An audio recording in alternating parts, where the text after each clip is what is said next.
Hello, I'm Ailsa. I suffer from depressive and hypomanic episodes, so I'm just going to go over some of my top coping strategies for when I'm feeling low in this one. My number one thing, absolutely, is to be nicer to myself. That just really helps because often I catch myself being really horrible to myself, so like there'll be voices shouting at me saying you're terrible, blah. And that does nothing but make me feel worse. And so I just try and cut myself some slack, not expect as much of myself day to day, and just be a bit nicer, even if that means like talking to myself in the mirror and saying, it's okay, you can do this, you can get through this. Just being a bit nicer. Yeah, definitely do that because it's not your fault. So yeah, I cut myself a slack, I do fewer things. So one of the things I do to help enforce that is that I write to-do lists. Love to-do lists.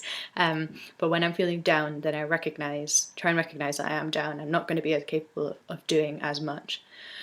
And so my to-do list will change from when I'm stable and becomes things like get out of bed, try and eat something, maybe shower, try and get out of the house just a little bit, like go for a walk or just go around the corner to buy some food.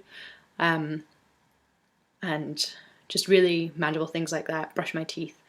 And that means that it just changes my mentality. So I'm like, okay, these are just some things I can try and do. And then when I do achieve those things, which usually I do, then I can tick them off and get a sense of achievement. And it might sound silly, but when you're low, people will know like it's incredibly difficult to do the day-to-day things. So it just really encourages me to do that, and also then gives me a sense of pride when I have done those things, which is nice. I do a lot of photography. The reason I got into photography so much was because of my first major depressive episode about 3 years ago. Pretty much I just set myself the challenge of taking a picture of something that not even made me smile, because I wasn't really smiling very much, but like that I found beautiful or extraordinary. It was just a bit weird and cool. So I took a photo of at least one thing every day and I put it up on a blog to like make sure that I did it every day. And that was because I was just frustrated with myself that I couldn't recognize everything. I knew the world was a wonderful place, I just couldn't feel it or recognize it anymore. So I thought this small task might help to like kind of bring back some memories, and it definitely gave me a sense of achievement and pride because I like my photos now. And I think that along with time helped me come out from that major depressive episode, and it's still something I do. It just makes you appreciate even the mundane things around you, like steam rising out of a cup of tea is beautiful. So much physics going on there. So yeah, those are my top 3 things.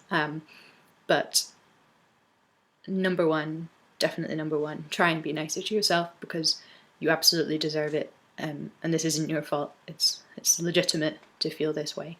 So yeah, make yourself a cup of tea if you like that, and just you can get through it. Okay, bye bye.